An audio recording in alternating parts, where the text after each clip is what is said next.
Rudia tena mwanzo pale. Umechanganyikiwa. Malaika akajibu akamwambia, ndio, Roho Mtakatifu atakujilia juu yako. Maana yake anaposema Roho Mtakatifu atakujilia juu yako, Roho Mtakatifu ni nguvu. Sema amina kubwa. Kati Roho Mtakatifu ni nani? Sikiliza, tunamsoma anaitwa nguvu. Anaitwa nini? Anaitwa nguvu. Sema amina kubwa. Amen. Lugha ya kitaalamu anaitwa pneumatology. Unaposema pneumatology, maana yake ile ology, the start of kusoma kwa ajili ya kujifunza kwa ajili ya, tuko pamoja. Ile pneuma, that is Holy Spirit, maana yake Roho Mtakatifu. Sema amina kubwa. Maana yake tuko hapa tunajifunza juu ya Roho Mtakatifu, yeye aliye nguvu juu ya nguvu zote. Sema amina kubwa. Amen. Sema amina kubwa tena. Amen. Wateule wa Bwana, sema amina iliyo kubwa. Sema amina iliyo kubwa kwa jina la Bwana. Kwa maana lazima ufike pahala utambue na uelewe kwamba maana yake tunapozungumza kwa habari ya Roho Mtakatifu tunamsoma ambaye hatuna nguvu zilizo juu yake. Yeye anaitwa nguvu juu ya nguvu zote. Nguvu unazozifahamu haijafika nguvu juu ya huyu. Yeye akiwepo ndiye anayeweza chochote ulichoshindwa. Kuna mambo hayaendi ya kiroho na kimwili, lakini yeye akishuka atakuwezesha kwa jina la Bwana. Ninamsema anayeweza yote aliyoshindikana. Ukimwita yeye na hayuko mbali, yuko ndani yako, kwa sababu tangu ulipookoka ulimpokea. Ulifanya nini? Kitendo cha nguzo sana ya toba, kwamba nakuja kwako mimi mwenye dhambi, pale automatically Roho Mtakatifu unampokea. Lakini kipengele cha kujaa ni wewe kumchochea. Umenielewa? Amen.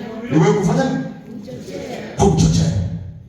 Ndio maana unapofundishwa ni sawa na uwanjani. Ni sawa na nini? Uwanjani.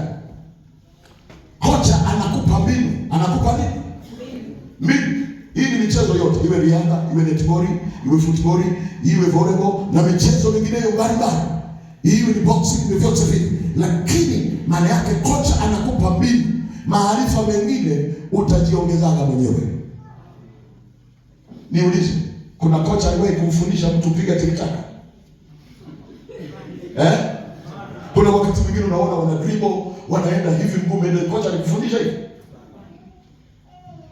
Tuko pamoja? Kule ni namna ya kujiongeza. Ndio maana mchezaji bora na mzuri anakuwa na mazoezi ya pamoja na mazoezi ya kwake. Kwa vivyo hivyo tutaangalia hata kwenye maombi. Maana yake muombaji mzuri anaomba maombi ya pamoja na ya kwake. Vivyo hivyo ukitaka Roho Mtakatifu ajae ndani yako, lazima ujue namna ya kumtafuta ili ujae kwa pamoja na binafsi ujae kwa jina la Bwana. Ndio maana unasikiliza shuhuda. Kuna wengine alijaa akiwa peke yake kwenye chumba chake, mwingine akiwa barabarani, mwingine alijaa akiwa kwenye makongamano, mwingine alijaa akiwa kwenye ibada, mwingine alijaa akiwa kwenye mkutano, mwingine alijaa kwenye kusanyiko, mwingine mahali popote, mwingine alikuwa shambani, mwingine alikuwa wapi, mwingine alikuwa ofisini, mwingine alikuwa darasani. Kila mmoja kwa sehemu yake. Ni vile kiu yako unataka akuwezeshe namna gani.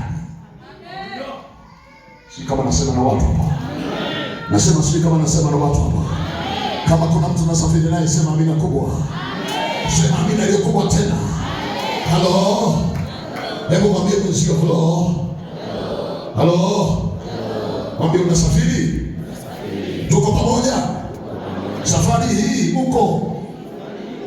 Halo. Anasemeje?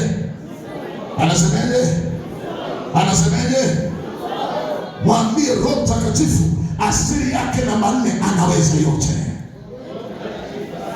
Umeshaandika anaweza? Wewe mwambie jirani yako anaweza.